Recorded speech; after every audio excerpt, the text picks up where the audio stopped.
আজাদ হিন্দ বাহিনী ভারতের স্বাধীনতা সংগ্রামের এক জ্বলন্ত ইতিহাস।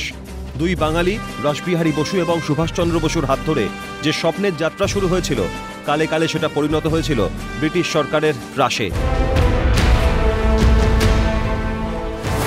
সময়টা 1942, যখন শোনা গেল ভারত থেকে পালিয়ে জাপানে পা রেখেছেন সুভাষচন্দ্র বসু। তখন আর চুপ করে থাকেনি ব্রিটিশরা। আজাদ হিন্দ ফৌজ কোনোভাবে যাতে ভারতে ঢুকতে না পারে তার জন্য চেষ্টা শুরু হয় প্রবলভাবে। শুরু হয়েছিল আসল লড়াই। এই লড়াইয়ের সঙ্গে ছিল একটা গান, আজাদ হিন্দ ফৌজের সৈন্যরা যাতে উদ্দীপ্ত হন। সেজন্য নেতাজি বেছে নেন বংশীধর শুক্লার লেখা কদম কদম বাড়ায় যা গানটি।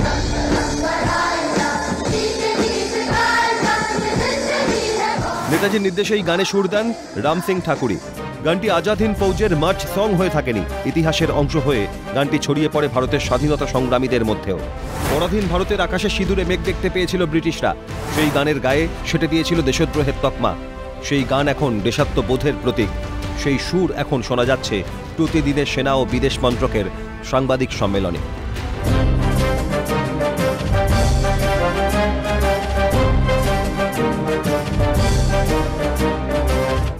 স্বাধীনতার পরে আজাদ হিন্দ ফৌজের সেনারা ভারতের বাহিনীতে জায়গা পাননি।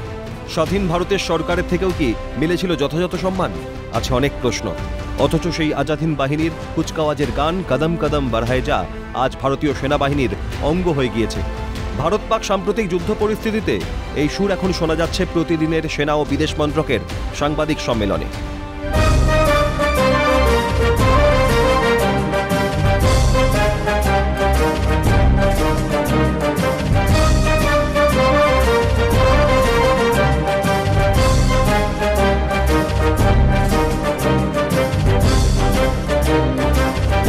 নেতাজি জনমনে রয়ে গিয়েছেন দেশনায়কের ভূমিকাতেই।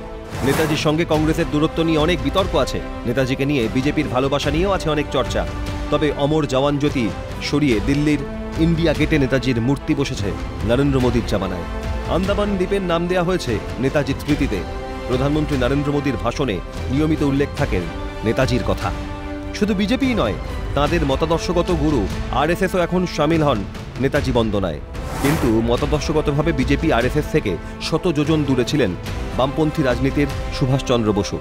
সেই নেতাজিকে স্বীকৃতি দিতে পিছপা হয়নি বিজেপি সরকার। নেতাজির হাতে গড়া দেশাত্মবোধক গানের সুর এখন শোনা যাচ্ছে প্রতিদিনের সেনা ও বিদেশ মন্ত্রকের সাংবাদিক সম্মেলনে।